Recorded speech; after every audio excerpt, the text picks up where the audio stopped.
91, 101, 117 এবং 123 এর মধ্যে মৌলিক সংখ্যা কোনটি? এখানে আমাদের মৌলিক সংখ্যা নির্ণয় করতে বলছে। তো মৌলিক সংখ্যা যদি নির্ণয় করতে হয় তাহলে মৌলিক সংখ্যার বৈশিষ্ট্য হচ্ছে এরকম যে তাকে ওই সংখ্যা এবং 1 ছাড়া অন্য কোনো সংখ্যা দ্বারা ভাগ করা যায় না। তো আমরা প্রথম থেকে শুরু করি যে 91 আসলে মৌলিক সংখ্যা কিনা।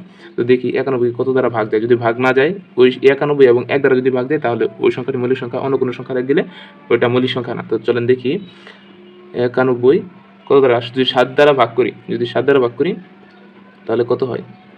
7 দ্বারা ভাগ করলে হয় 13। তাহলে 91 কি মৌলিক সংখ্যা না। 91 তাহলে মৌলিক সংখ্যা না। এখন 101 দেখি, 101 দেখি, 101 দেখি।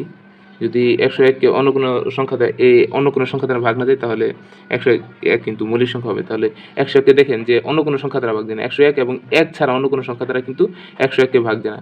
এই 117 দেখেন, আমি দেখাচ্ছি যে 117 কে কত দ্বারা ভাগ যায়? 117 কে কত দ্বারা ভাগ যায়? 3 দ্বারা ভাগ করেন।